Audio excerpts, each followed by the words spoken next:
Hello, Ravi. It's so nice to have you on the show today. How are you doing? Good, Elijah. Thanks for having me. Beautiful, beautiful. And I'm doing quite fine. And thank you so very much for being on the show, you see. I truly appreciate you. And you see, Ravi, oftentimes I love to thank my guest for two things. And I do this so often to the point where it has become my anthem. So firstly, I want to say thank you so very much, Ravi, for investing in yourself. You see, you are on this platform right now because you did invest it in yourself. And oftentimes, my man, I love to make reference to the amazing mango tree. You see, some couple of months back, I was on a particular road, and just by the roadside, Ravi, there was this very tall, unattractive mango tree. And I use the word unattractive because the mango tree's got no mangoes on it, and the leaves were all dry. So I just walked past it and I went my way. But you see, Ravi, just recently I was on that same road, and this time around, hmm, a lot's changed about the mango tree, you see. The mango tree caught my attention pretty good from a distance, and immediately I got the urge to move so close to it, of which I did, and it wowed me. Because now the mango tree's got a lot of mangoes on it, beautiful green leaves and healthy branches, and not just mangoes now, Ravi, but ripe mangoes. It was such a beautiful experience that day. I was so excited. Here is my point. The fact that you dedicated your time, energy, and resources to becoming the amazing Ravi that you are today, that alone has made it impossible for me to skip you. And that's why you got the request from me to be on the show because I was attracted to the fruit of all that you're doing, your philosophies, your insight, the impact your work is having, and now you're offering your solution. These stuffs are beautiful. And just before I sent you that request, Ravi, I said to myself, I've got to benefit from these beautiful things Ravi's doing. And not only me now, because I don't want to be selfish. So, and even with the audience. And here we are today with the amazing Ravi. So, thank you so very much for doing that yourself, man. And secondly, thank you for saying yes to the invite. Because if you had said nope, there was nothing Elisha could do about it. Thanks so much, my man. Thank you, man. Yeah. Okay, so let's get started. You see, I'm quite excited to have you on the show today for some reasons. Firstly, my interest in knowledge seeking. I believe in order for one to transition from a terrible situation to that of a beautiful one, Ravi, I believe it takes the application of knowledge, quality information. And you see, my man, ever since I discovered that light in the Hebrew means knowledge and darkness ignorance, I've been so keen to knowledge seeking. Why? Because I do not want to remain in the dark. So that's going to make our conversation today very important to me and even to the listeners. And the second reason why I'm excited to have the incredible Ravi on the show is for the sake of the audience. You see, my man, we live in an age where information is as abundant as grains of sand. We've got a lot of information flying out there. So these folks trust me for quality, eye-opening, and very important information, of which I am totally convinced, Ravi, that our conversation is going to be insightful and impactful. So for that reason, let's get started with your introduction. Talk to us about your personal or your professional journey, because right now we are so curious. We want to know how Ravi got here. Then afterwards, I've gotten some beautiful questions for you. Okay, Ravi, over to you. Yeah, well, thanks, Elijah. My name's Ravi Kumar. I'm a board certified neurosurgeon. I live in the United States and I practice here. I came to this place where, despite all my medical training and education, I was lacking answers for some very basic problems that I was having. And I have a family with 4 children, and all the knowledge that I had gained from medical school and my neurosurgical training, I still couldn't answer these basic questions on what is the right thing to do in the setting of cholesterol, micronutrient deficiencies, just living well in general. Because I don't know how much the healthcare system differs where you are versus where we are, but we're a sick care system. We treat people when they get sick. We don't stop people from getting sick. That's just not part of the paradigm. And there's a reason for it. I think it's one, it takes a lot more effort to educate and help people maintain a lifestyle that prevents chronic illness. But also, there's just not much money to be made in that model of medicine. And so I'm not satisfied with that. Most people aren't satisfied with it either. So I was like, hey, I need to learn about this stuff so I can at least maintain my health and my family's health optimally. So I started just doing a lot of deep research into things. And I was coming up with really good answers, stuff that I didn't learn in medical school, and in things that my physician colleagues didn't know. And I started thinking, gosh, what if I just I didn't just do this for myself, but I did this for the rest of the world too and shared it. And that's what so I started a podcast. It's called the Dr. Kumar Discovery Podcast. And I go through these health topics where I take like complex issues and I explain it very clearly. I lay it out in a beautiful way so that people can understand it and take actionable steps as well, because you don't want just esoteric information. You want to know, okay, why and how do I do these things? And that's what I've done. So I have a podcast. I don't sell anything. I don't make any money off it. I just do it to give knowledge to the world. And so that's my mission right now. And that's why you ended up having me on my podcast, because I want the world to know about what I'm doing. Awesome. You see, what you said that really stood out. That part where you mentioned that we only treat people when they get sick, but we don't prevent them from falling sick. That's profound. And I haven't heard anyone, put it that way before. Wow. And the part where you said you want to seek this knowledge, as to, help yourself and your family. Then when you start to get answers to those basic questions, and now you say, nah, I've got to put these out there. That's amazing. And that's one of the traits of a true leader. They don't keep solutions to themselves only, they spread it out. I love that, my man. So let's begin from your podcast. You mentioned Dr. Kumar's discovery. What's that? I'm trying to remember The again. Dr. Kumar Discovery, just because Okay, I'm out there discovering the information exactly. that's really like hidden from us. And so Beautiful. it's a So I'm journey that I'm curious. inviting people to join me on. Awesome.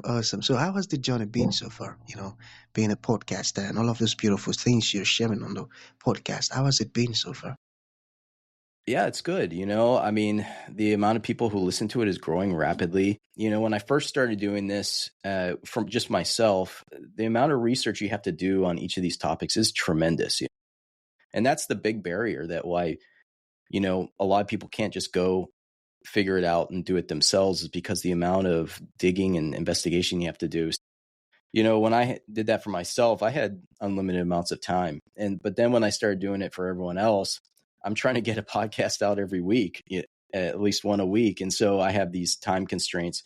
So I've been doing it about 7 months. And, at first I was very inefficient. I was just taking a long time to get the research done and get these podcasts out. But now I'm become very efficient, and it makes me excited because, gosh, man, all of a sudden I feel like there's this huge treasure trove that I can open up pretty quickly, pretty efficiently, and share it with everybody else. Beautiful. 7 months. Wow. That's a great word. So there was this part I'm curious about, all right? And I want us to talk about it. So what is saturated fat? Yeah. So fats are chains of carbon atoms, and that is a essential part of our biology. It's a macronutrient. There's 3 macronutrients: carbohydrates, proteins, and fats. And fats are these long strings of carbons. Now, saturated fat is a string of carbon that doesn't have any double bonds in it. So what does that mean? Well, it means that 2 electrons are connected on each side of the carbon rather than just one. And that when they have those double bonds, they're very immune to oxidation with exposure to oxygen, heat, light. And that what happens when things are oxidated, they get or oxidized, they become very reactive within the body. So saturated fat doesn't have any of those double bonds, so it doesn't oxidize.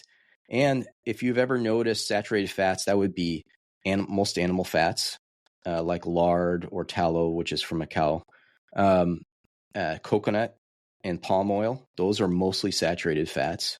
Butter and ghee, those are mostly saturated fats. And if you've noticed, those are solid at room temperature. Whereas like if you buy a bottle of vegetable oil, it's a liquid, right? And the reason is because those saturated fats don't have any double bonds, they're very straight like that. And so they can pack in one next to the other, and it makes them more solid. Whereas these polyunsaturated fats, that's like the vegetable oil they get in the clear bottle, the yellow liquid, those have multiple double bonds. So they call them polyunsaturated. And because they're crooked, when they get a double bond, they get crooked like this. So they don't fit tightly together. So they're a liquid at room temperature. And those fats are very easily oxidized. And when a fat is oxidized, it becomes reactive in your body and can cause problems. And so that's why, if you've, listened to social media or the popular media, you've probably heard, this discussion about seed oils.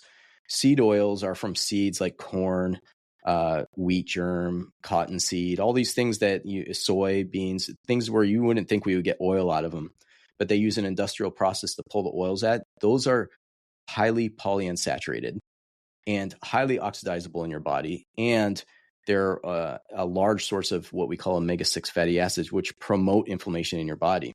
And Elijah, inflammation is essentially the root cause of almost all degenerative diseases within the body: heart disease, diabetes, arthritis, neurodegenerative diseases like Alzheimer's.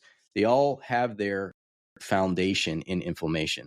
So anytime you eat these highly polyunsaturated rich diets, fat-rich diets, you're more prone to oxidation and inflammation and these degenerative diseases.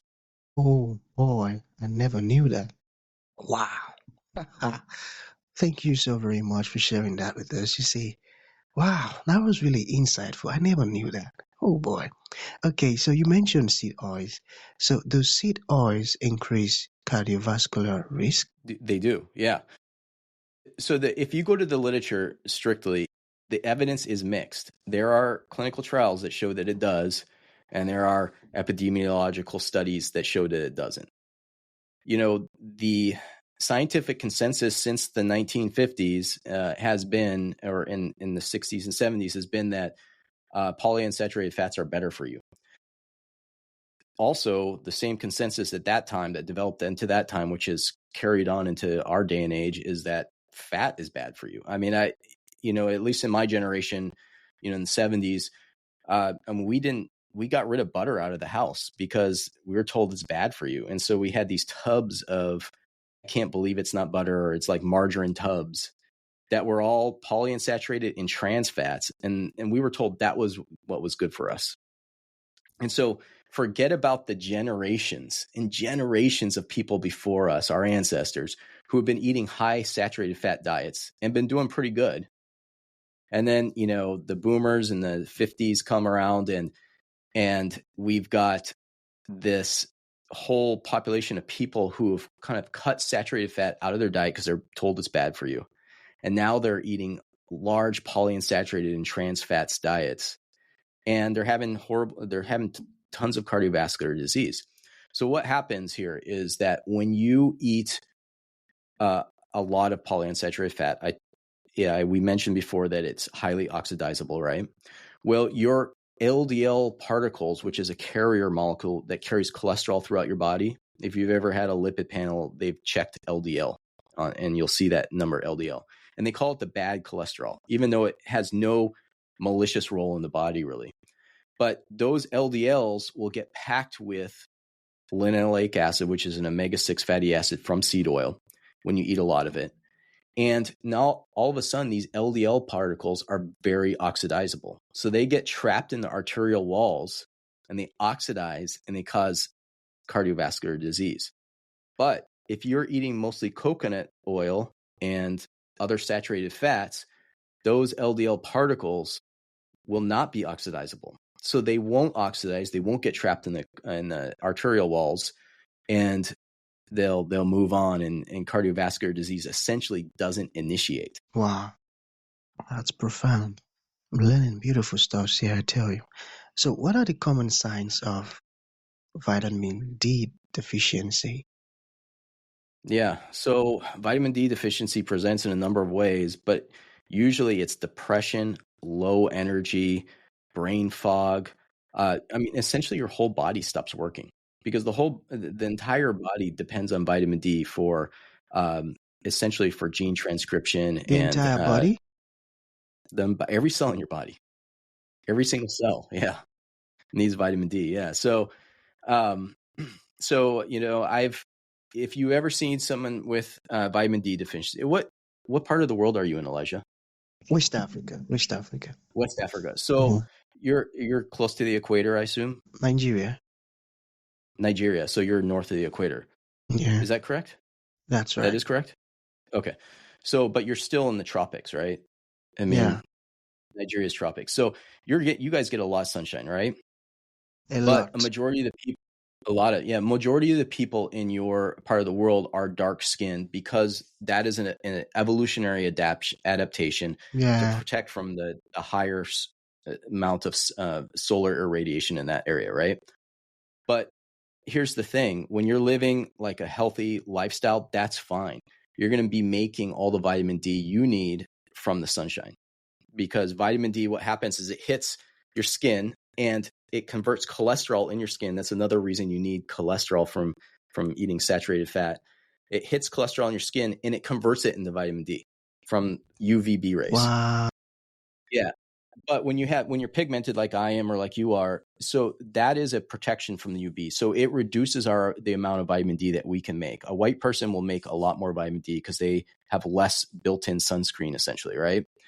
And but here's the thing: you would be shocked about how, even though you're in a tropical region, how many people in your area are actually vitamin D deficient. And it's not because they're not getting enough sunshine, right? I mean, you guys have plenty of sunshine. It's because there's many people have metabolic syndrome and inflammatory disease states. They're generally inflamed. And what happens is that conversion of vitamin D into a usable form in the liver doesn't happen. So because of the inflammatory state. So they end up being vitamin D deficient and they'll have low energy. They'll look like just flat. I mean, their whole like emotion and personality will become flat. They'll move slow. Their body will ache. They get severe muscle aches and joint issues. They'll have constant illness because vitamin D is so important for immunity. They're and over time bones will get brittle. So back in the early days when kids would be vitamin D deficiency, they would get these bowed legs. It's called rickets from soft because the bones soften. So that's a really important thing for any of your listeners. If you know someone, it happens more often in the elderly, but middle age, our age, your age, it can happen too. Even if you live in the tropics, if you see someone who's just low energy, they're just dragging, they don't sleep well, their personality is flat, they're depressed, they're constantly getting sick, say, hey, let's go to the doctor and check a vitamin D level. In the levels that you should be shooting for, first of all, you should be checking 25 hydroxy vitamin D. That's the thing that you ask your doctor for. And that's what most of the doctors will check. And you want to shoot for about 45 nanograms per deciliter of vitamin D. Yeah. Wow, that's amazing. I never knew that stuff is linked to depression. Oh yeah. Oh I mean, boy. and the thing is, Elijah, it's reversible, right? Right. So most of the time you see someone who's depressed and you're like, oh man, that sucks. They have this mental illness. They're suffering with it and everything. But what if it's just vitamin D deficiency? Because as soon as you replace that vitamin D, you've cured their depression. And if you notice that and tell someone, check it, it might be it. They'll be grateful to you for the rest of your life because you took them I out of tell the you, pit of despair, you know?